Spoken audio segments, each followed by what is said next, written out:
Hello champions, आप सभी का स्वागत है। दोस्तों, आज से हम नए बैच की शुरुआत करने जा रहे हैं। ठीक है, तो इसमें हम हर चीज को बिल्कुल बेसिक से और बिल्कुल शानदार तरीके से हम पढ़ रहे होंगे। हर एक छोटी से छोटी चीज के बारे में आपको बता रहे होंगे, क्योंकि हम चाहते हैं कि हमारे चैंपियन को हर एक चीज पता हो जिनकी आवश्यकता उनको पेपर सोल्व करते समय होगी। ठीक है, जिनको आवश्यकता क्वेश्चंस को सोल्व करते समय उनको होने वाली है, उन सभी बेसिक चीजों की आज हम शुरुआत कर रहे होंगे। जैसे पहला चैप्टर है आपका यहां पर, और ये पहला चैप्टर संख्या पद्धति। देखिए, इसको एक चैप्टर नहीं मानते हुए हम बेसिक चीजें पढ़ेंगे जो हमारे मैथ के हर एक चैप्टर में काम आने वाली है। तो इसके स्टार्ट करें उससे पहले मोटिवेशन से शुरुआत कर लेते हैं। कल से आपको स्क्रीन पे लगा देंगे मोटिवेशन, लेकिन आज वैसे ही बोल देते हैं कि क्यों जमीन पर बैठकर आसमान देखता है। क्या, ध्यान से सुनना, बड़ा शानदार है। क्यों जमीन पर बैठकर आसमान देखता है, अपने पंखों को खोल ये जमाना सिर्फ उड़ान देखता है। आप कितनी मेहनत कर रहे हो ये कोई नहीं देखता। अपनी मेहनत को आपको चुपचाप करना है। ठीक है, और जब आपकी सफलता होगी वो अपने आप शोर मचा देगी, अपने आप सभी को बता देगी। तो आपको वही करना है कि जमीन पर बैठकर आसमान को नहीं देखना। बताना नहीं तैयारी कर रहे हो कि मैं ये कर रहा हूं, ये कर रहा हूं, ये कर दूंगा।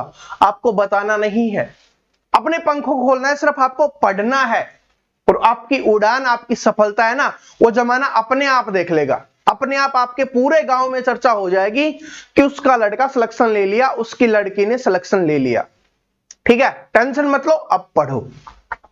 देखिए, संख्या पद्धति, इसमें सबसे पहले आया, नाम आया संख्या का।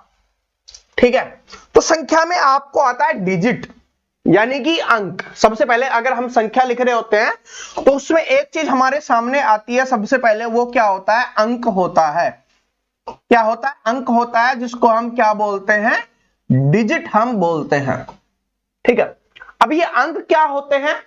तो जीरो से ये स्टार्ट होते हैं। 0 1 2 3 4 5 6 7 8 और 9। तो 0 से स्टार्ट होकर जो 9 तक जाते हैं उनको अंक बोलते हैं। और सिर्फ इन्हीं का यूज करके, इन्हीं अंकों का हम यूज करके हम संख्या बना रहे होते हैं। आप सभी जानते हो कि 0 से 9 तक मिलकर सारी चीजें बनती हैं। अगर हम 90 लिख रहे होते हैं तो एक 9 लिखते हैं, एक 0 लिखते हैं, तो 9 आ गया, 0 आ गया। अगर हम 15 लिख रहे होते हैं तो उसमें क्या करते हैं? एक लिखते हैं और एक 5 लिखते हैं, इनको मिलाकर हम लिख रहे होते हैं। और संख्याएं क्या होती हैं? संख्या 1 अंक की भी हो सकती है, ठीक है, 3 अंकों की भी हो सकती है, 5 अंकों की भी हो सकती है, कितने भी अंकों की हो सकती है।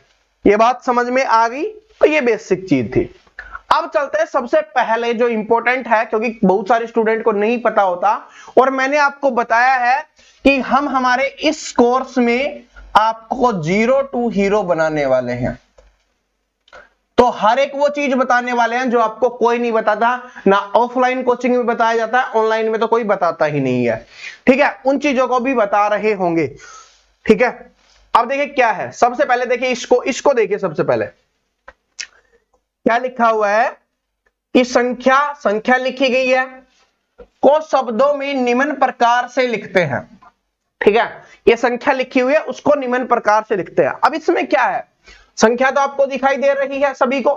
इसमें किस प्रकार से लिखा जाता है? देखिए क्या है, ये संख्या लिखी गई है, इसमें पहला अंक होता है। एक बात ध्यान रखना कि अगर हम संख्या को लिख रहे होते हैं तो उसको पढ़ते हैं, यानी कि अगर काउंट करते हैं तो हम दाएं से बाएं काउंट कर रहे होते हैं। ये वाला पार्ट क्या होता है? दायां। अब सर जी, दायां कैसे पता चलेगा कि दायां है या नहीं है? तो आप इधर लिख रहे हो ना, आपका ये हाथ कौन सा है? राइट हैंड है ना, तो वो ये है कि दायां हाथ है तो दायां लिखेंगे। इधर वाली, इधर से क्या होगा? अगर इधर से बात की जाएगी, बायां, या जिसको बाई बोल सकते हो, बाईं ओर। ठीक है, तो ये हो जाता है। तो इधर से हम शुरुआत करते हैं। अगर किसी भी संख्या को हम पढ़ रहे होते हैं तो इधर पहला क्या आएगा? पहला होगा आपका, वो होने वाला इकाई। पहला क्या होगा? इकाई। तो 3 क्या है? 3 को हमने यहां पर क्या लिख दिया? इकाई लिख दिया है।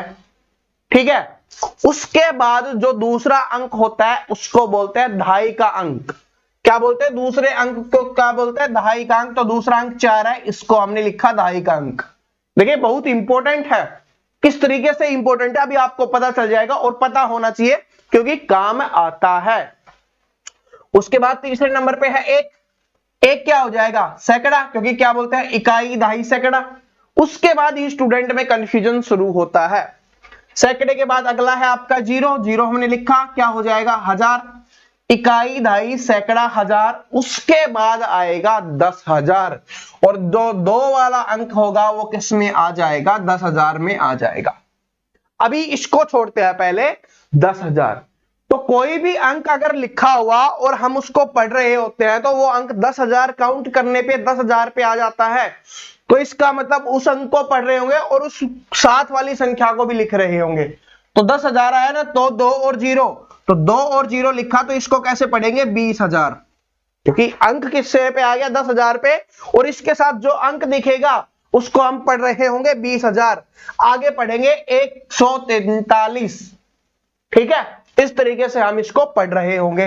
बात समझ में आ गई? ठीक है, अब आगे चलते हैं।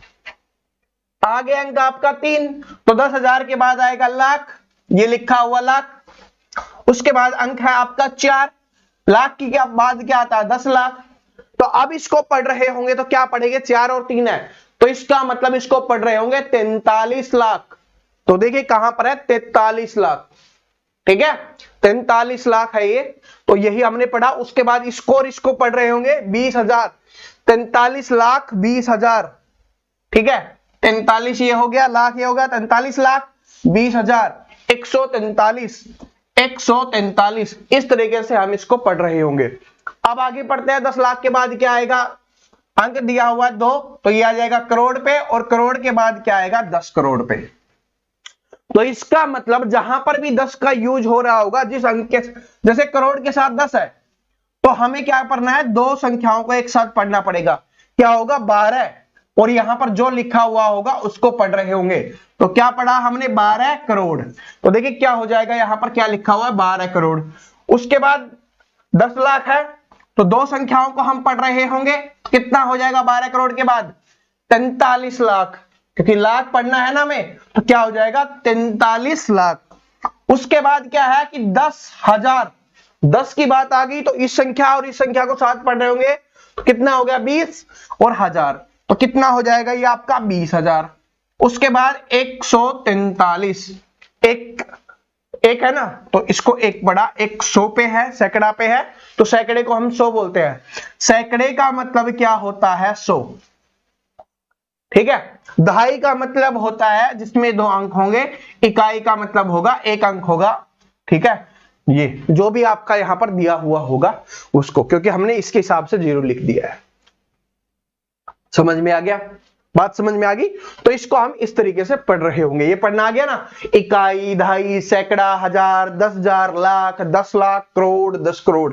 बस इतनी ही संख्याएं हमें पता होनी चाहिए, इतनी ही मोस्टली आपके काम आती है। समझ में आ गया? ठीक है, टेंशन मत लिया करो। अगर कुछ भी समझ में नहीं आता ना, तो आज आपको एक नंबर दे दिया जाएगा, आप उस पर कॉल करके आप अपने डाउट को क्लियर कर सकते हो, अगर आपको कुछ भी समझ में नहीं आता तो। ठीक है, ऐसे बच्चों की तरह तो ये मत पूछने लग जाना सर 43 क्या होता है। ठीक है, ऐसी चीज पूछना जो आपको, जिस टीचर को हमने लगाया हुआ है बताने के लिए, उसको बताने में भी लगे कि हाँ सर ने कोई नहीं छोड़ा, वरना हमारी बेइज्जती करवाओगे क्या यार। ठीक है, वरना बोलेंगे सर जी आपने बच्चों को ये नहीं बताया कि 43 क्या होता है, करोड़ क्या होता है। तो अगर कोई क्वेश्चन पूछ रहे हो ना, अच्छा पूछना। ठीक है, ओके। अब देखो अगला, आगे पार्ट पे चलता है। आगे क्या है आपका कि किसी संख्या में अंकों के मान। अब किसी संख्या में अंकों के मान निकालना होता है, और ये डायरेक्ट क्वेश्चंस पेपर में आता है। मैं आपको क्वेश्चंस भी दिखाऊंगा।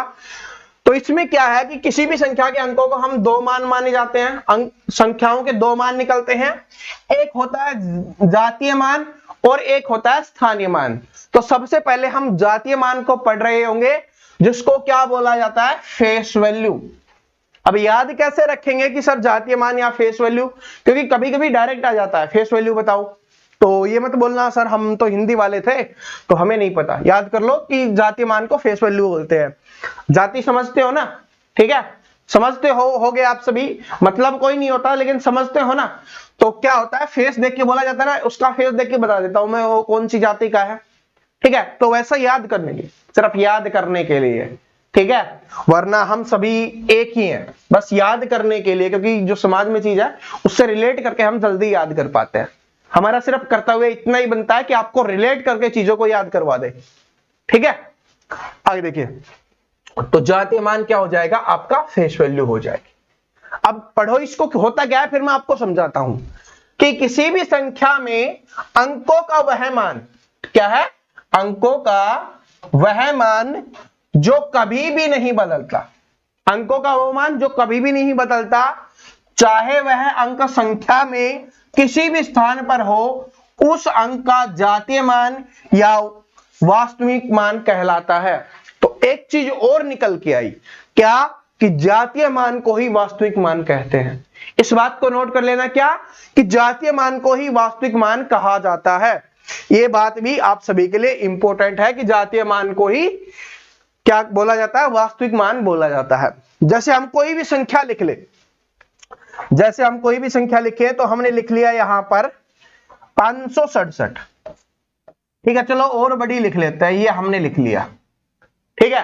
अगर आप इसमें से पूछे कि 7 का जातीय मान क्या होगा, या आपसे ऐसे पूछ सकता है कि 7 का फेस वैल्यू क्या होगी, या 7 का वास्तविक मान क्या होगा।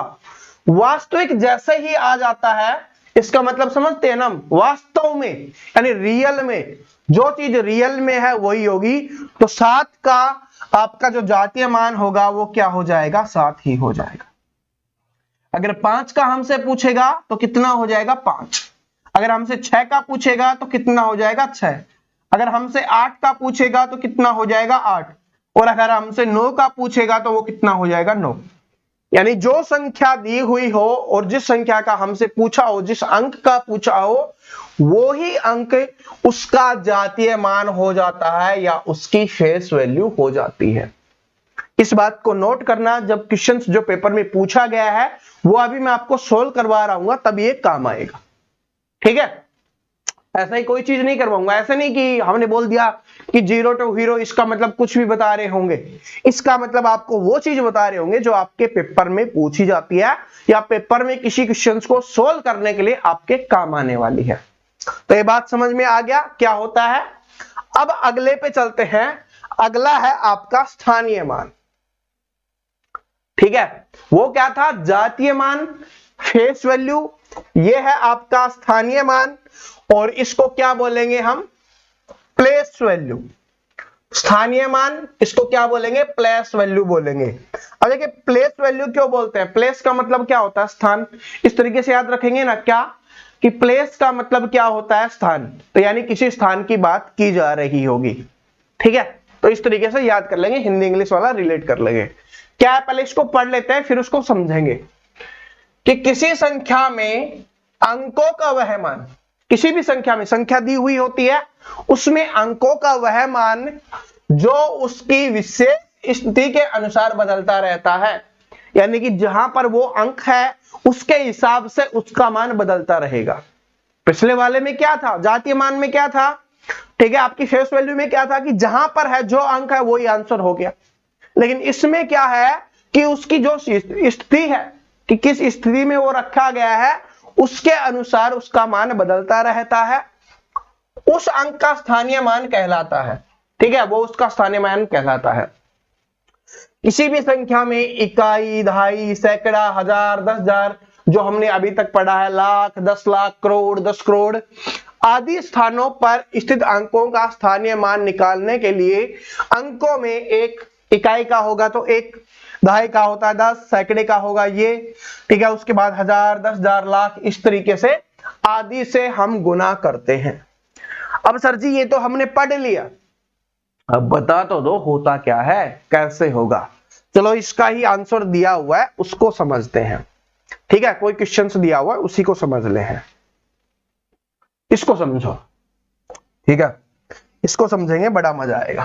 क्या है कि 3 9 5 6 4 लिखा हुआ है, या आप बोल सकते हो 39,564 लिखा हुआ है, में प्रत्येक अंक का स्थानीय मान क्या होगा। अगर हम सभी का स्थानीय मान निकालना सीख जाए तो फिर अगर हमसे किसी एक का पूछेगा तो आसानी से निकाल लेंगे। तो हम यहां पर लिख लेते हैं, क्या है आपका 3 9 5 6 4। तो सबसे पहले अगर आपसे इसका स्थानीय मान पूछेगा, ठीक है, इसका स्थानीय मान पूछेगा तो इकाई का है ये अंक, क्योंकि पहला अंक किसका होता है, इकाई का मैंने बताया था। तो इसको हम 1 से गुना कर रहे होंगे, 4 गुना 1, तो कितना निकल के आ जाएगा आपका 4 निकल के आ जाएगा। तो इसका स्थानीय मान ये हो जाएगा। लेकिन अगर आपसे इसका पूछेगा, देखिए क्या है कि 4 का नहीं, अगर आपसे 6 का पूछेगा तो 6 क्या है, दहाई पे है। तो दहाई पे क्या कर रहे होंगे, इस 6 को, दहाई मतलब 10, मैंने बताया था ना दहाई का मतलब 10 होता है, तो 10 से हम गुना कर रहे होंगे, तो 6 गुना 10 क्या हो जाएगा, 60 हो जाएगा।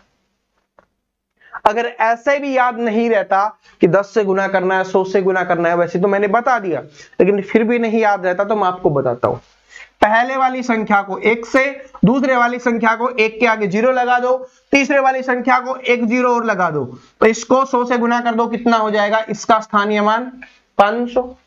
के अगली चौथी संख्या होगी तो 1 0 और लगा दो, तो इसको 1000 से गुना करेंगे, क्योंकि अब 1000 बन गया, तो कितना हो जाएगा इसका मान 9000 हो जाएगा।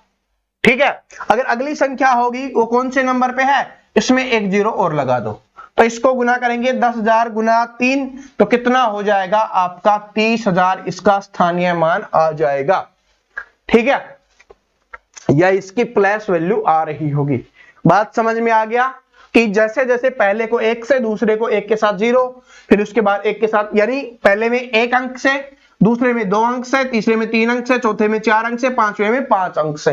लेकिन उसमें क्या होगा, 1 होगा, उसके बाद एक 0 लगाना होगा, उस हिसाब से हम गुना कर रहे होंगे। वही हमने यहां पर भी किया। बात समझ में आ गई? तो यही चीज हमने यहां पर भी किया। अब देखिए क्या है कि उपरोक्त उदाहरण में स्पष्ट किया गया है, किसी भी संख्या में किसी अंक का स्थानीय मान ज्ञात करने के लिए उस अंक को उसके स्थान के मान से गुना करना होता है। ठीक है, बात समझ में आ गया कि यहां पर इसका स्थान किस पे है, उससे हमें गुना करना होता है। पहले इकाई पे अंक तो 1 से किया, दहाई पे था तो 1 और 0 यानी 2 अंकों से किया, सैकड़े पे था तो 3 अंकों से किया, सैकड़े पे 3 अंकों से, उसके बाद 1000 पे था तो 4 अंकों से, 10,000 पे था तो 5 अंकों से। ठीक है, इस तरीके से हम इसका गुना कर रहे होते हैं। इकाई का मतलब 1 होता है, दहाई का मतलब 10 से किसी भी संख्या को, सैकड़े का मतलब 100, 1000 का मतलब 1000, 10,000 का मतलब 10,000, ये होता है। ठीक है, तो जिसको स्टार्टिंग के 3 वालों का नहीं पता था, इकाई में 1, दहाई में 10 और सैकड़े में 100। सैकड़े मैंने बताया था ना, सैकड़े का मतलब क्या होता है 100, दहाई का मतलब क्या होता है 10, इकाई का मतलब क्या होता है 1। तो इन्हीं संख्याओं से इसको गुना कर रहे होंगे, और बेसिक ट्रिक भी मैंने आपको बता दी है। तो चलो अब क्वेश्चंस देख लेते हैं, जिस टाइप के क्वेश्चंस आपके पेपर में यहां से पूछे जाते हैं। चलो पहला क्वेश्चंस देखते हैं, एसएससी के एग्जाम में पूछा गया क्वेश्चन है। क्या लिखा गया है उसको लिखते हैं सबसे पहले कि 5 9 7 5 2 3 ये संख्या लिखी गई है, और बोला है में 7 के स्थानीय मान और जातीय मान का अंतर कितना होगा। तो किसका पूछा है, 7 का। तो सबसे पहले 7 का क्या निकालना होगा, हमें स्थानीय मान निकालना होगा। क्या बोला, स्थानीय मान। स्थानीय मान का मतलब क्या, प्लेस वैल्यू, और प्लेस वैल्यू अभी हमने निकाली थी। तो किसका निकालना है, 7 का। गुना में कितने पे है, 1 2 3 4, यानी 4 अंकों से गुना करना होगा, तो 1 1 और उसके अलावा 3 0, तो कितना हो जाएगा ये आपका 7000 हो जाएगा। तो अगर आपसे डायरेक्ट पूछा होता कि इसका स्थानीय मान क्या होगा, तो 7000 हो जाता। लेकिन हमसे आगे पूछा है जातीय मान और स्थानीय मान का अंतर, तो जातीय मान निकालो। तो 7 के लिए जातीय मान क्या होगा, मैंने क्या बताया था, जातीय मान का मतलब जिसका पूछा वही हो जाएगा। तो 7 का क्या हो जाएगा, 7 ही हो जाएगा। अब अंतर पूछा है, तो पहले स्थानीय मान है 7000, माइनस में 7 कर दो। अंतर का मतलब होता है घटाना, सिंपल बात है कि पहली संख्या में से दूसरी संख्या को घटा दो, अंतर आ जाएगा। यही तो होता है डिफरेंस कितना है, तो घटाएंगे तो कितना हो जाएगा, 6993, तो 6993 इसका आंसर हो जाएगा। किस ऑप्शन में दिखाई दे रहा है? 6993 ऑप्शन नंबर सी में। देखिए जो बेसिक चीज मैंने सिखाई उसको अगर आपने सीख लिया तो पेपर वाला क्वेश्चन कितना आसान हो गया, बिल्कुल आसान हो गया ना। तो इसी तरीके से हमारे इस पूरे के पूरे कोर्स में बेसिक चीजें सिखाते हुए चलूंगा और क्वेश्चंस आपको बताते हुए चलूंगा कि कैसे कैसे क्वेश्चंस इन बेसिक चीजों से आपके पेपर में पूछे जाते हैं हर एक चैप्टर में। ऐसा नहीं, इसी में हर एक चैप्टर, चाहे वो कमेंट्स में हो, चाहे वो प्रतिशत का हो, चाहे लाभ हानि का हो, चाहे ब्याज का हो, या कोई भी चैप्टर हो, हम सभी को इसी तरीके से बिल्कुल आसान तरीके से, अब जो YouTube पर कभी नहीं हुआ ना, हमने कभी नहीं करवाया, वो हमारे कोर्स में हो रहा होगा। ठीक है, बड़े शानदार और जबरदस्त तरीके से। तो ये बात समझ में आ गई सभी को, ये आंसर हमने निकाल लिया है। चलो एक अगला क्वेश्चन और देख लेते हैं, इसी से जो पूछा जाता है पेपर में, ये भी आपके एसएससी के एग्जाम में पूछा गया है। क्या लिखा हुआ है, इसको लिखते हैं 647 135, ये लिखा गया। और इसमें क्या पूछा है? 7 तथा 3 के स्थानीय मानों का अंतर। इस बार सिर्फ किसका पूछा? स्थानीय मानों का ही अंतर पूछा है और किसी का नहीं पूछा। तो स्थानीय मान निकालेंगे पहले किसका? 7 का। तो स्थानीय मान कौन सा होता है? Place value. प्लेस वैल्यू को कौन सी? जो गुना करके हम निकाल रहे होते हैं। तो पहले किसका हमें निकालना है? सबसे पहले 7 का। तो 7 का निकालेंगे तो 7 गुना में 7 कौन से नंबर पे है? चौथे नंबर पे। तो चौथे नंबर पे क्या होगा? 1 और 3 जीरो से गुना कर रहे होंगे क्योंकि 4 अंकों से हमें करना है, और चौथा क्या होता है? 1000, तो 1000 से हमें गुना करना होता है ऐसे। तो कितना हो गया ये? 7000। ठीक है, ये हमने अभी भी किया था। अब दूसरा निकालना है 3 का स्थानीय मान। तो 3 कितने नंबर पे है? दूसरे नंबर पे है। 3 दूसरे नंबर पे है तो 3 का निकालेंगे दूसरे नंबर पर, मतलब 10 से गुना कर रहे होंगे, और ये आ गया कितना? 30 आ गया। कितना आ गया? 30। अब इसका अंतर पूछा, अंतर मतलब घटा के लिख दो। क्या करेंगे? 7000 माइनस 30, तो कितना हो जाएगा? 6970। तो 6970 इसका आंसर हो जाएगा। बाई मिस्टेक आपसे कोई भी मिस्टेक हो जाती है, एक बात याद रखना, इस 7000 में 30 घटा रहे होंगे क्योंकि घटाने में मिस्टेक हो सकती है। तो 4 तो होगा नहीं, गलत। 45 भी नहीं होगा, गलत। 430 भी नहीं होगा, गलत। क्यों? क्योंकि वो संख्या आप देखो ना, ये संख्या 7000 है, बहुत बड़ी संख्या है, उसमें से 30 घटाना एक मामूली सी बात है। तो 6000 से ज्यादा ही होगी। इनमें से कौन सा 6000 के आसपास भी नहीं है। ठीक है, 6000 प्लस हो तो थोड़ा सोच सकते हैं, वरना बिना सोचे ही आंसर लगा दो, बिना घटाए आंसर लगा दो, आंसर हो जाएगा। लेकिन बताना था वो सारी चीजें मैंने आपको बता दी है। ठीक है, तो समझ में आ गया। अब आपको ये भी पता चल गया होगा, साथ साथ में ये भी पता चल रहा होगा कि जो चीज हमने सीखी है उसको हम सोल्व कर पा रहे हैं या नहीं कर पा रहे। ठीक है, अब चलते हैं थोड़ा आगे। ठीक है, थोड़ा आगे चलते हैं, और चलो आगे जब संख्याएं हैं तो हमें संख्याओं पे चलना ही पड़ेगा। पहली संख्या क्या है कि संख्याओं के प्रकार। अगली चीज हम सीख रहे होंगे, क्या चीज सीख रहे होंगे? संख्याओं के प्रकार, या बोल सकते हो कि टाइप्स ऑफ नंबर हम इसमें सीख रहे हैं। टाइप्स ऑफ नंबर यानी हमारी संख्याएं वो कितने प्रकार की होती हैं जो आपके काम आती हैं, और कभी कभी इन संख्याओं से डायरेक्ट क्वेश्चन बन जाता है। ठीक है, तो जो आपके एग्जाम होते हैं ना, जैसे जीडी का हो गया, जैसे दिल्ली पुलिस का हो गया, इसमें ये डायरेक्ट क्वेश्चन यहां से बन जाते हैं। ठीक है, तो देखिए क्या है। पहली संख्या होगी प्राकृतिक संख्या। प्राकृतिक संख्या जिसको हम क्या बोलते हैं? नेचुरल नंबर भी बोलते हैं। ठीक है, दोनों का मतलब एक ही होता है, प्राकृतिक संख्या या नेचुरल नंबर। और इसको क्या बोला जाता है कि वे संख्याएं जो लिखा हुआ ना, इसको ध्यान से पढ़ो, समझाने की गारंटी मेरी है। ठीक है, बड़े प्यार से, बड़े अच्छे से चीज समझा रहा हूंगा, और आप सभी जानते हो कि हम हंसी मजाक करके आपका कोई भी टाइम वेस्ट नहीं करते, फालतू बात करके भी आपका कोई भी टाइम वेस्ट नहीं करते। इसलिए हम लाइव क्लास नहीं करते, हमेशा रिकॉर्डेड क्लास डालते ही हैं, क्योंकि वरना लाइव क्लास में 1 घंटे की क्लास में हम 30 मिनट ही पढ़ा पाएंगे। बाकी तो कमेंट सेक्शन में लगे रहते हैं, बाकी हंसी मजाक में लगे रहते हैं। किसी का कमेंट आ गया, किसी ने कुछ बोल दिया, तो फिर उसके बारे में सोचते रहो, दिमाग खराब हो जाता है, फिर वो उसमें मजा नहीं आता। पढ़ने वाले स्टूडेंट है ना, कभी भी लाइव नहीं देखते, और रियलिटी है, जिसका सिलेक्शन होता है ना उनसे पूछ लेना, ये रियलिटी है। चाहे वो किसी भी एग्जाम की तैयारी कर रहे हो, कितने भी बड़े, चाहे आईपीएस की तैयारी कर रहे हो, चाहे वो एसएससी सीजीएल की कर रहे हो, चाहे वो एसएससी जीडी की कर रहे हो, जिनका सिलेक्शन होता है वो हमेशा क्लास को रिकॉर्डेड फॉर्म में देखते हैं, क्योंकि उनको पता होता है कि हमें समय वेस्ट नहीं करना। क्योंकि जिस स्टूडेंट को यह पता चल गया कि समय की वैल्यू क्या है, वो सिलेक्शन ले जाता है। मैं आपको एक रियल रीजन बताता हूं।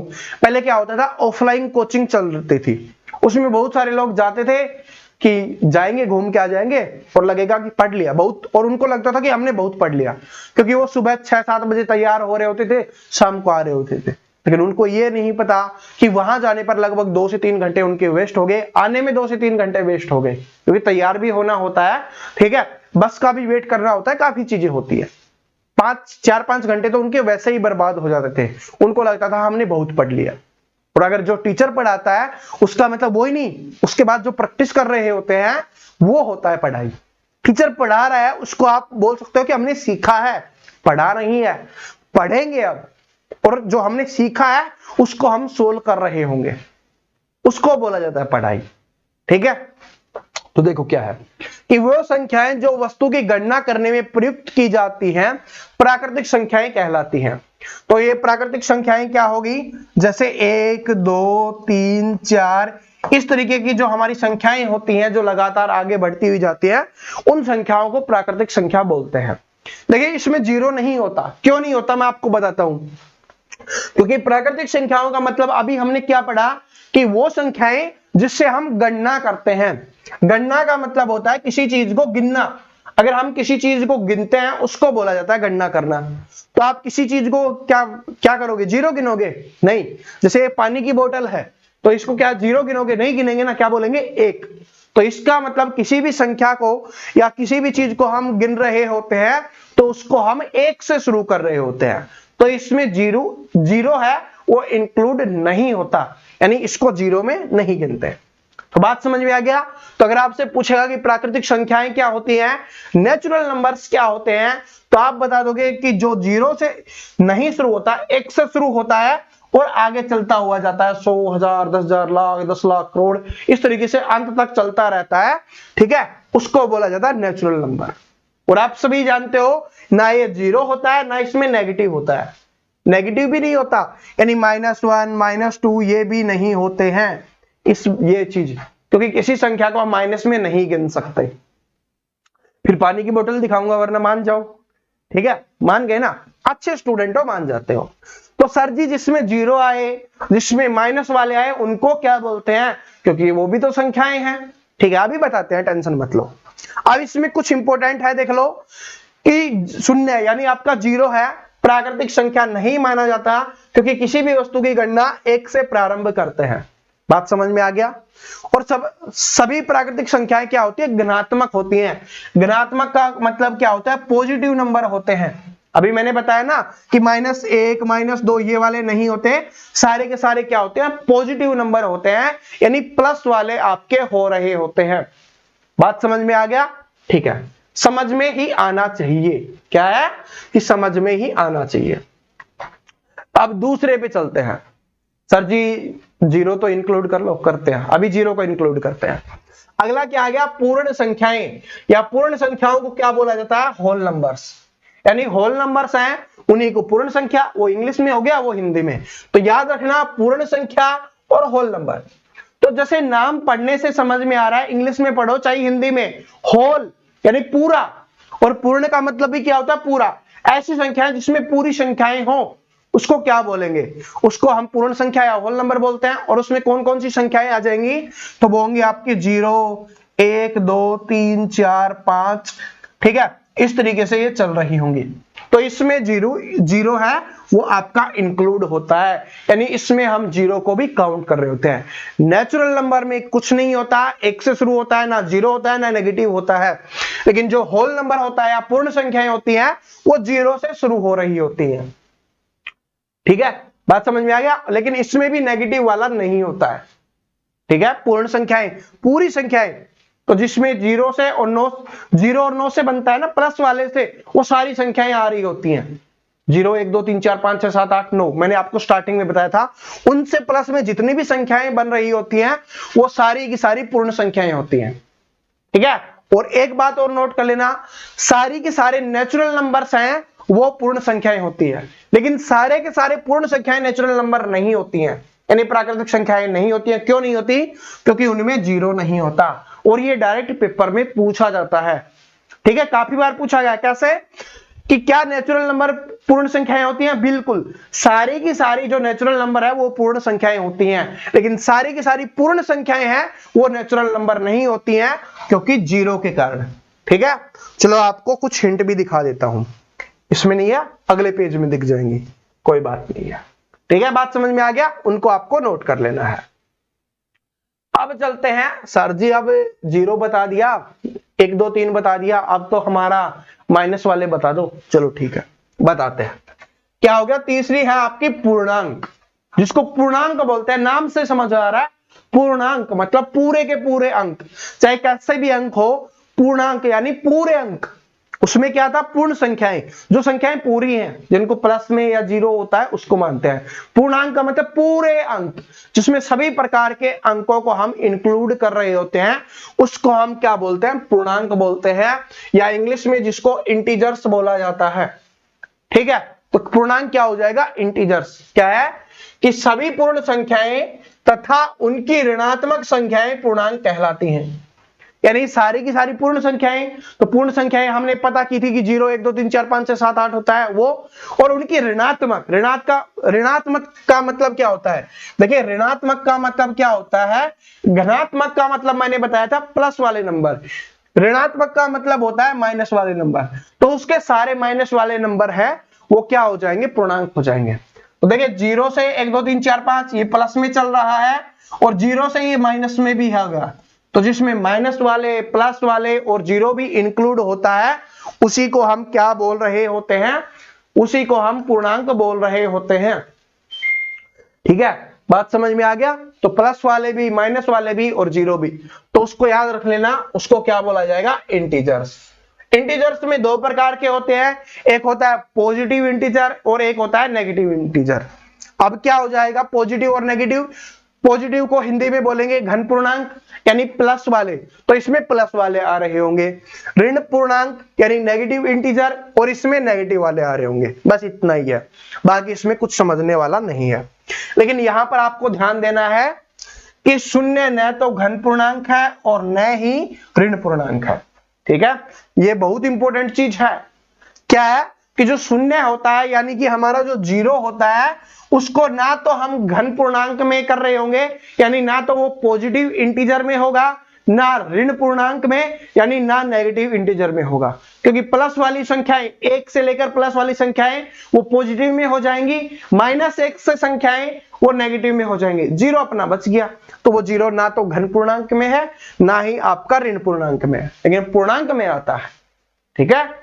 ना ऋण में होगा ना घन में होगा, लेकिन जो अपना पूर्णांक होता है उसमें ये संख्या आपकी आ रही होती है, ठीक है।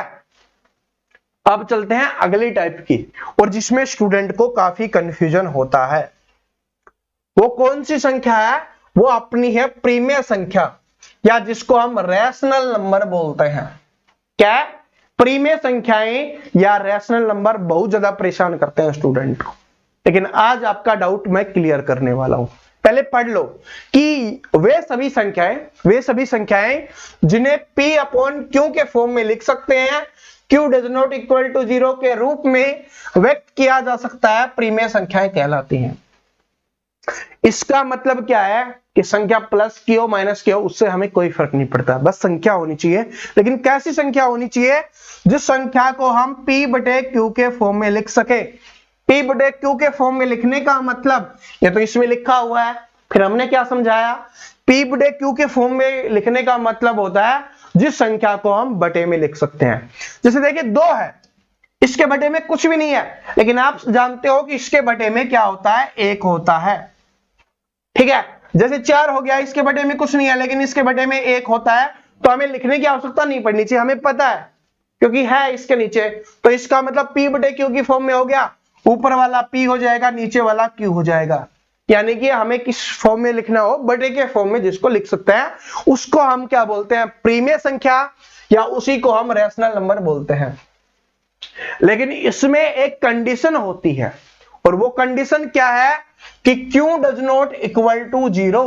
अब ये लिखा हुआ है ना, q does not equal to 0। देखिए इक्वल यानी बराबर लिख के उसको काटा गया है, यानी कि q है ना वो 0 के बराबर नहीं हो सकता, यानी जो नीचे वाला होगा उसको हम 0 नहीं लिखेंगे, उसके अलावा हम कुछ भी लिख सकते हैं, उसको हम प्रीमेय संख्या मान रहे होंगे। बटे में क्या नहीं लिखना, 0 नहीं लिखना, क्योंकि अगर 0 लिख देंगे तो फिर वो खत्म हो जाएगा। बात समझ रहे हो? तो हमें बटे में 0 नहीं लिखना होता है, बाकी कोई भी संख्या बटे में लिख सकते हैं, वो क्या हो जाएगी, आपका प्रीमेय संख्या हो जाएगी या रैशनल नंबर हो जाएगा। उदाहरण के लिए हम देख भी लेते हैं, ठीक है। उदाहरण के लिए जैसे लिखा हुआ है -5, मैंने बताया कि प्लस का हो माइनस का हो इससे कोई फर्क नहीं पड़ता। माइनस का 5 है, इसके बटे में 1 होता है, इसका मतलब क्या हो गया है, ये हो गया आपका रैशनल नंबर यानी प्रीमेय संख्या होगी। माइनस का 2 है, इसका बटे में भी 1 है, इसका मतलब, ठीक है, इसको भी लिख सकते हैं। 7/5 है, ठीक है, 7/5 है, तो इसमें क्या हो गया, ऊपर वाला p नीचे वाला q दिया हुआ है, और ये 0 के बराबर नहीं है, इसको भी लिख सकते हैं, ठीक है। यानी कोई भी संख्या लिख सकते हैं जिसको बटे में लिखें, और ये प्लस वाले तो मैंने आपको पहले ही बता दिए थे। लेकिन अब स्टूडेंट के दिमाग में एक बात आती है, क्या आती है कि सर जी 0 वो प्रीमेय संख्या है या नहीं है। तो अभी मैंने आपको क्या चीज बताई, इसमें लिखा हुआ है कि बटे में 0 नहीं होना चाहिए, बटे में 0 नहीं होना चाहिए। यानी कि अगर हम लिख रहे होते हैं कोई भी भिन्न को p/q की फॉर्म में लिख रहे हैं, इसका मतलब ऊपर वाला क्या हो गया, आपका अंश हो गया, और नीचे वाले को हम क्या बोलते हैं, हर बोलते हैं। तो आपका जो हर होता है या नीचे वाला होता है वो 0 नहीं होना चाहिए, वही तो बोला गया है p/q के फॉर्म में, तो नीचे वाला 0 नहीं होना चाहिए, बाकी ऊपर वाला हो उससे हमें कोई फर्क नहीं पड़ता। तो 0 है वो भी एक प्रीमेय संख्या होती है। बात समझ में आ गया, क्योंकि इसके बटे में 1 है, इसके बटे में 0 नहीं है। बात समझ में आ गया, ठीक है। तो इसको हम क्या बोलते हैं, प्रीमेय संख्या बोलते हैं। डाउट क्लियर, कंफ्यूजन खत्म कि भिन्न के रूप में लिखा हुआ होना चाहिए, यानी p/q का मतलब होता है भिन्न के रूप में लिखना, जिसमें अंश हो, जिसमें हर हो। लेकिन आपका हर है ना वो 0 नहीं होना चाहिए, बाकी कोई कुछ भी हो वो चल जाएगा, ठीक है। बस ये 2 कंडीशन हमें देखनी होती है, और उसको हम प्रीमेय संख्या बोल देते हैं। तो इसी का दूसरा होता है अप्रीमेय संख्या, उसमें क्या होता है वो देखते हैं, और उसकी कुछ कंडीशन है, और इन दोनों की कुछ कंडीशन है वो बहुत खतरनाक है, ठीक है। खतरनाक का मतलब जरूरी, ठीक है, घबराने वाली बात नहीं है। खतरनाक है सर जी समझ में नहीं आएगा, ठीक है, ऐसा मत किया करो, नहीं आएगा, आएगा, ठीक है, बिल्कुल आएगा, बड़े प्यार से आएगा। और जो चीजें मैं समझा रहा हूं ना, अपने नोट्स तैयार कर लेना। मैंने आपको पहले भी बोला हुआ है, जिनको नहीं पता, जो पहली बार वीडियो देख रहे हैं इस कोर्स में, क्योंकि इस कोर्स की शुरुआत कर रहे हैं, और मैंने पहले ही बता दिया था जो हमारी प्रैक्टिस वाली क्लासेस थी। तो जो स्टूडेंट हमारा कंप्लीट कोर्स का नोट्स तैयार कर रहा होगा उसको 10,000 रुपए की राशि प्राइज के रूप में दी जाएगी।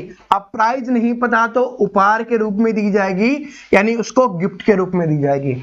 तो आपको अपने नोट्स तैयार करने हैं, ऐसा नहीं सिर्फ एक स्टूडेंट को, जो भी स्टूडेंट कंप्लीट नोट्स तैयार करके हमें देगा अच्छे से, ठीक है, उनको यह राशि प्रदान की जा रही होगी। तो आपको क्या करना है, नोट्स अच्छे से तैयार करने हैं। अब ये कोर्स हमने शुरू कर दिया बेसिक से, 0 से हीरो वाला, तो इसको पूरा का पूरा आपको नोट्स तैयार करना है। जैसे कंप्लीट हो जाएगा बता दूंगा कि भाई दे दो, आपने जितने भी कोर्स खरीदा है ना उससे कई गुना राशि आप ले रहे होगे, तो अपने नोट्स अच्छे से तैयार करो। और पहले बता रहा हूं, ऐसे नहीं कि सिर्फ हम एक स्टूडेंट का लेंगे, जितने भी स्टूडेंट हमें नोट्स बना के तैयार करके दे रहे होंगे उन सभी को हम ये राशि दे रहे होंगे गिफ्ट के रूप में। हमारा मतलब यही है कि स्टूडेंट का सिलेक्शन हो जाए, वो अपनी अच्छे से प्रैक्टिस कर सके, बस, बाकी हमें कुछ नहीं चाहिए। बात समझ में आ गया? तो देखो क्या है अप्रीमेय संख्या। क्या हो गया? अप्रीमेय संख्याएं, यानी कि इरेशनल नंबर। वो थे रैशनल नंबर, ये होते हैं इरेशनल नंबर, और इनको अप्रीमेय संख्याएं बोला जाता है। इसमें वो संख्याएं होती हैं जिन्हें p/q के रूप में व्यक्त नहीं किया जा सकता। यानी पिछले वाले में क्या था कि p/q के फॉर्म में हम लिख सकते थे, लेकिन इसमें क्या है, इसमें p/q के फॉर्म में नहीं लिख सकते। उन्हीं संख्याओं को हम अप्रिमेय संख्याएं बोलते हैं। यानी जिसको बटे में नहीं लिख सकते, या बोल सकते हो कि जिनको भिन्न के रूप में हम नहीं लिख सकते, उनको अप्रिमेय संख्याएं बोलते हैं। जैसे कि जितनी भी आपकी रूट वाली संख्याएं हो जाएंगी ना, उनको क्या बोलेंगे हम? अप्रिमेय संख्या बोलेंगे, क्योंकि उनको हम बटे में नहीं लिखते हैं। ठीक है, तो जैसे √2, √3, √5, इस तरीके की जो संख्याएं होंगी आपकी अप्रिमेय संख्याएं होगी। ठीक है, कन्फ्यूजन दूर हो गया प्रीमेय और अप्रिमेय में। लेकिन अब जो इंपॉर्टेंट बात आने वाली है वो आपके लिए बहुत जरूरी है, इसको स्टार लगा के लिखना। आपको स्टार लगा के लिखना है। इन दोनों में जो सबसे ज्यादा कंफ्यूजन होता है, क्योंकि ये तो बेसिक है, ये तो बेसिक है जो हमने अभी बताया। अब जो पेपर में आता है वो आपको बताता हूं। सबसे आपसे पहले पूछा जाएगा कि पाई क्या होती है। आपसे पूछा जाएगा कि पाई क्या होती है। ठीक है, और इसको देखते ही स्टूडेंट बोलेंगे इसका मान हम 22/7 लिखते हैं। पाई का तो हमें पता नहीं, लेकिन इसका मान हम 22/7 लिख रहे होते हैं, तो इसमें क्या हो गया? P/Q के फॉर्म में भी हो गया, और Q है वो 0 के बराबर भी नहीं है, तो इसलिए ये प्रीमेय संख्या हो जाएगी, ऐसे बोलते हैं। लेकिन एक बात को नोट कर लेना कि पाई है वो एक अप्रीमेय संख्या है, उसके मान के बारे में हमसे बात नहीं की गई है, हमसे पाई के बारे में पूछा गया है। तो पाई क्या हो जाएगी? एक अप्रीमेय संख्या हो जाएगी, क्योंकि पाई को हम भिन्न के रूप में नहीं लिख सकते। उसके मान को लिख सकते हैं, उसके बारे में हमसे नहीं पूछा, हमसे सिर्फ पूछा है कि पाई क्या है, तो पाई हो जाएगी एक अप्रीमेय संख्या। अपना दिमाग ज्यादा मत लगाना, क्योंकि स्टूडेंट सोचेंगे 22/7 P/Q के फॉर्म में हो गया, Q does not equal to 0 भी हो गया, तो ये हो जाएगी प्रीमेय संख्या। नहीं, तो ये क्या हो जाएगा आपका? गलत। क्यों? क्योंकि पाई को हम क्या लिख सकते हैं? भिन्न के रूप में नहीं लिखते, तो इसलिए ये क्या हो जाएगा? एक अप्रीमेय संख्या। तो इसको हमेशा के लिए याद रख लेना कि पाई होती है वो क्या होती है? एक अप्रीमेय संख्या होती है। लेकिन यहाँ पर दो नई चीज और सीख लेते हैं। ये तो अप्रीमेय प्रीमेय तो पढ़ रहे हैं, लेकिन और सीख लेते हैं कि पाई के मान के बारे में। तो पाई के दो मान होते हैं, एक तो मोस्टली जिसका सबसे ज्यादा यूज किया जाता है वो होता है 22/7। ठीक है, जब तक हमें नहीं दिया जाता पाई का मान, हम 22/7 ही यूज कर रहे होते हैं। और कभी कभी बोल दिया जाता है कि पाई का मान हमें यूज करना है कितना? 3.14। तो कितना हो जाता है? पाई का दूसरा मान कितना होता है? 3.14। और एक बार क्वेश्चन पूछा भी गया था, ध्यान नहीं है किस एग्जाम में, कि पाई का मान क्या होगा। सभी स्टूडेंट 22/7 देख रहे थे, लेकिन उनको ये नहीं दिखा। आंसर था 3.14। ठीक है, 3.14। तो ये आपका आंसर हो जाएगा, इसको भी याद रख लेना। और कैसे आता है? इसी को सोल्व करते थे जब आता है 7×3 = 21, 1 बच गया, 7 × 7 3 बच गया, 7 × 4 = 28। तो इसलिए हम लिख रहे होते हैं, और संख्याओं को मोस्टली हम 2 दशमलव तक ही लिखते हैं, इसलिए इसका मान यही होगा। और अगर आगे भी दिया जाए तो इसके और भाग देख लेना, आपको पता चल जाएगा। ठीक है, बात समझ में आ गया? इस तरीके से इनको भी आपको याद रखना है। आगे देखो, इसमें ही प्रीमेय अप्रीमेय में ही और इंपॉर्टेंट बात है, वो क्या है? देखो अगली बात देखिए क्या है, अगली इंपॉर्टेंट है कि प्रीमेय तथा अप्रीमेय संख्याओं का योग तथा अंतर सदैव अप्रीमेय संख्या होती है। क्या है? कि प्रीमेय संख्या हो और अप्रीमेय संख्या हो, एक संख्या प्रीमेय है और एक संख्या अप्रीमेय है, तो अगर उन दोनों को जोड़े या उन दोनों को घटाएं तो हमेशा उनका योग का मतलब जोड़ और अंतर का मतलब होता है घटा, ये क्या होंगे? अप्रीमेय संख्या ही होंगे। सर जी ये कैसे होता है? तो देखिए अभी हमने क्या माना था कि प्रीमेय संख्या, एक एग्जांपल ले लेते हैं, इसमें भी एग्जांपल दिया हुआ है, उसको देख लेते हैं कि प्रीमेय संख्या क्या होगी? 3। हमने माना था ना 3 एक क्या होती है? प्रीमेय संख्या होती है 3, और प्रीमेय संख्या दी हुई है √5, तो इन दोनों को जोड़ना है, तो 3 + √5 हो जाएगा। अब इसको देखिए भिन्न के रूप में लिख सकते हैं, नहीं लिख रहे ना, तो ये क्या हो जाएगी? अप्रीमेय संख्या। जहां पर रूट दिखा अप्रीमेय हो गया। अंतर कर लो, 3 - √5 हो गया, तो ये भी क्या हो जाएगी? अप्रीमेय संख्या। तो इसका मतलब है कि अगर एक प्रीमेय संख्या है और एक अप्रीमेय संख्या है, दोनों को जोड़ रहे हैं या दोनों को घटा रहे हैं, तो वो क्या निकल के आएगी? वो एक अप्रीमेय संख्या ही निकल के आ रही होगी। ये बात भी आपके दिमाग में सेट हो जानी चाहिए। जरूरी नहीं है यही एग्जांपल ले, और कुछ भी ले सकते हैं। प्रीमेय संख्याएं हमने कौन सी मानी थी?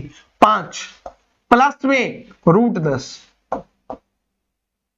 प्लस में √3 प्लस में √2, तो ये क्या हो जाएंगी, अप्रिमेय संख्या ही आपकी आ रही होगी। समझ में आ गया? ठीक है, आगे देखिए क्या है। अगली इंपॉर्टेंट है कि प्रीमेय तथा अप्रीमेय संख्याओं का गुणनफल सदैव एक अप्रीमेय संख्या ही होती है। जोड़ घटा का हमने सीखा, लेकिन अगर गुना भी करेंगे तो भी एक अप्रीमेय रहेगा। वही देखो, हमने अभी क्या माना था, 3 और एक हो जाएगा √5, तो गुना करेंगे तो इसको क्या लिखेंगे, 3√5 ऐसे लिख रहे होंगे, 3√5, तो क्या हो जाएगा आपका, क्या हो जाएगा, एक अप्रीमेय संख्या हो जाएगा। ये आपको एग्जांपल दिया हुआ था, प्रीमेय संख्या 3, अप्रीमेय संख्या 5, तो ये क्या हो जाएगा, अप्रीमेय संख्या हो जाएगा। ठीक है, तो बात समझ में आ गया। चाहे हम जोड़ करे, घटा करे, गुना करे, सभी अलग अलग संख्या, यानी एक प्रीमेय है एक अप्रीमेय है, तो हमेशा उसका जो उत्तर आएगा, या बोल सकते हो हमेशा जो उसका आंसर आ रहा होगा, वो एक अप्रीमेय संख्या होगी। ठीक है, आगे चलते हैं। आगे देखिए क्या है आपका, आगे हमारा कि दो अप्रीमेय संख्याओं का योग, अंतर, गुणनफल तथा भागफल एक प्रीमेय या अप्रीमेय संख्या हो सकती है। अब दोनों ही अप्रीमेय संख्याएं हैं, दोनों ही क्या है, अप्रीमेय संख्याएं हैं, तो अगर उनका जोड़ करे, घटा करें, गुना करें, तो या तो वो प्रीमेय हो सकती हैं या अप्रीमेय हो सकती हैं। सर जी ये कैसे पॉसिबल है? अभी हमने जिसको सोल्व किया उसी को कर लेते हैं। जैसे लिखा हुआ है अप्रीमेय संख्या कितनी आ गई आपकी, 2√5, और एक होगी आपकी 2 जैसे क्या है कि 2 + √5 है पहली संख्या, और दूसरी संख्या होगी 2 - √5। अब ये दोनों की दोनों क्या है, अप्रीमेय संख्याएं हैं, लेकिन अगर हम इनका जोड़ करेंगे, तो अगर इसका आप जोड़ कर रहे होंगे, तो इससे -5 से +5 कैंसिल हो जाएगा, और 2 और 2 जुड़कर क्या आ जाएगा, 4, और जैसे ही 4 आ गया, ये क्या हो जाएगा, 4 क्या होता है, प्रीमेय संख्या। तो इसका मतलब अगर दो अप्रीमेय संख्याओं को जोड़ रहे होंगे, तो वो प्रीमेय संख्या भी उसका आंसर आ सकता है, और अप्रीमेय भी आ सकता है। अप्रीमेय में कैसे करेंगे, देखिए क्या है, जैसे और अगर इसका अंतर निकाले, तो इसका अंतर निकाल लो, 2√-5 माइनस का है, 2 - का 5 है, तो इसका मतलब क्या हुआ कि माइनस को इससे गुना किया, देखिए इधर है, तो ये तो माइनस का हो गया और ये प्लस का हो जाएगा। बात को समझे, क्योंकि माइनस है, इसके बाहर माइनस है, तो इसको माइनस से गुना करेंगे, माइनस का हो जाएगा, प्लस को माइनस से गुना करते हैं माइनस का, और प्लस को माइनस करता है माइनस का, तो क्या हो गया, इधर ये माइनस का था ना आपका, तो इसको गुना किया तो ये माइनस का और ये प्लस का हो गया। अब क्या करना है, क्योंकि करेंगे तो -2 से +2 कैंसिल हो गया, इधर क्या है, इधर ये आपका प्लस का पहले ही लिखा हुआ है, तो प्लस का √5 और प्लस का √5, तो क्या हो जाएगा, 2√5, तो ये क्या हो जाएगी, एक अप्रीमेय संख्या। क्या हो जाएगी, अप्रीमेय संख्या। कंफ्यूजन दूर कर लो, क्योंकि 2 + √5 है, माइनस का निशान था, जैसे ही माइनस का निशान आता है, आगे वाली सभी संख्याओं के निशान चेंज हो जाते हैं। नोट कर लेना इस बात को, क्योंकि इसके साथ प्लस का था तो ये माइनस का हो गया, इसके साथ ये माइनस का था तो ये प्लस का हो गया, बस -2 से प्लस का 2 कट गया, बच गया, जिसको जोड़ देंगे तो वो निकल के आ गया 2√5, तो ये आपका आंसर हो गया। ठीक है, ऐसे ही है। तो पहली प्रीमेय भी हो सकती है और अप्रीमेय भी हो सकती है, इसलिए फिक्स नहीं है कि प्रीमेय ही होगी या अप्रीमेय भी होगी, कुछ भी हो सकता है। ठीक है, लेकिन वो फिक्स है कि अगर एक प्रीमेय है और एक अप्रीमेय है, तो उसका जोड़ हो, उसका घटा हो, उसका गुना हो, हमेशा एक अप्रीमेय ही संख्या होगी, वो हमने पहले ही आपको बताया था। अब इसका देख लेते हैं प्रीमेय और अप्रीमेय का लास्ट क्या है, कि प्रीमेय तथा अप्रीमेय संख्या का भागफल सदैव एक अप्रीमेय संख्या ही होती है। तो इसमें तो रट लो, याद कर लो कि दोनों अलग अलग है, एक प्रीमेय हो गया, एक अप्रीमेय हो गया, चाहे इसका जोड़ करे, चाहे घटा करे, चाहे गुना करे, चाहे भाग करे, तो हमेशा क्या होगा, एक अप्रीमेय ही संख्या होगी।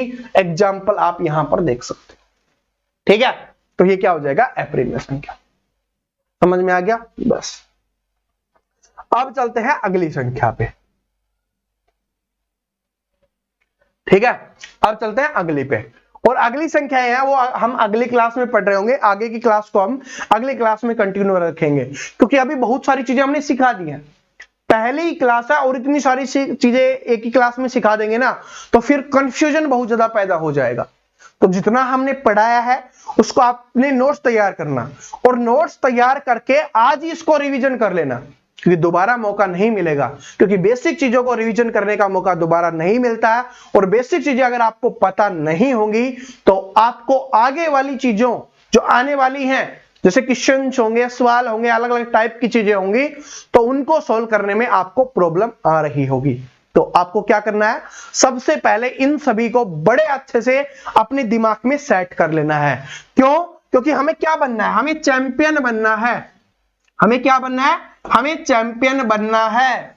तो चैंपियन हम तभी बन सकते हैं जब जो टीचर करवा रहा है उसको पढ़े, साथ में हम अपना भी 100% दे रहे हो, उसके बाद प्रैक्टिस करने में, तभी हम चैंपियन बन सकते हैं। और सिलेक्शन उन्हीं का होगा जो चैंपियन बन रहे होंगे। दोस्तों बहुत सारी वैकेंसी आ रही है आने वाले समय में, तो अगर आप अभी मेहनत कर लेते हो तो आप एक अच्छा खासा सिलेक्शन ले सकते हो। और सिलेक्शन आपको कितना जरूरी है ये आप सभी जानते हो। देश का माहौल वैकेंसीज को लेकर कैसा हो रहा है आप सभी जानते हो, ठीक है। तो अगर आप भी मेहनत कर लोगे, अभी टाइम है जॉब मिलने का, तो मिल जाएगा, तो बहुत अच्छा रहेगा आपके लिए भी, आपके पूरे परिवार के लिए भी, और आने वाली आपकी पीढ़ियों के लिए भी, चाहे लड़का हो चाहे लड़की हो, ठीक है। और स्पेशली जो लड़कियां हैं उनको बोलना चाहूंगा कि अगर आप जॉब ले लेती हो तो आप अपनी मर्जी से बहुत सारी चीजें कर पाओगी जो आप बिना जॉब के नहीं कर पाते। ये हमारी सोसाइटी है, ऐसी ही है, चाहे हम कुछ भी कर ले, लेकिन हम जानते हैं रियलिटी क्या है। तो स्पेशली लड़कियों को बोलना चाहूंगा कि आपको इतनी मेहनत कर लेनी है, सफलता मिल जाए, उसके बाद आप देखना कि आपकी जिंदगी में कितने बदलाव आते हैं। जो अभी आपकी वैल्यू नहीं कर रहे होते, आपसे कोई भी सजेशन नहीं मांग रहे होते हैं, आपके आने वाले समय में कैसे आपसे पूछ के चीजें की जा रही होंगी, कैसे आपको वैल्यू दी जा रही होगी हर जगह पे, ठीक है। वो तभी पॉसिबल है जब आप एक अच्छी जॉब ले लेती हो, ठीक है। तो आपको जॉब लेना है तो उसके लिए क्या करना पड़ेगा, मेहनत करना पड़ेगा। और लड़कों के लिए भी सेम है, जो लोग आपको चाय पिला रहे हैं ना, जॉब लेके जाना, आपको दूध पिलाएंगे और साथ में और भी चीजें लाके देंगे, ठीक है। चाहे दोस्त हो, चाहे रिश्तेदार हो, चाहे दुश्मन हो, सभी आपका सम्मान करने लग जाए। तो अब आपके ऊपर डिपेंड करता है कि आपको क्या करना है। हम जो पढ़ा रहे होते हैं या आप कहीं से भी पढ़ रहे होते हो, तो उसको पढ़ने के बाद उसकी प्रैक्टिस करना, उसके नोट्स बनाना बहुत जरूरी है। नोट्स इसलिए इंपॉर्टेंट है क्योंकि रिवीजन करते समय जो हमने 3, 4, 5, 6 महीने में पढ़ा होता है, उसको हम 1 महीने में 15-20 दिन में रिवीजन अच्छे से कर लेते हैं और सारी चीजें हमें याद आ जाती है, ठीक है। तो मिलते हैं अगली क्लास में, तब तक जो भी आप करना चाहो कर सकते हो। हंसते रहो, मुस्कुराते रहो, पढ़ते रहो और सिलेक्शन के लिए आगे बढ़ते रहो। Thank you so much, all the best.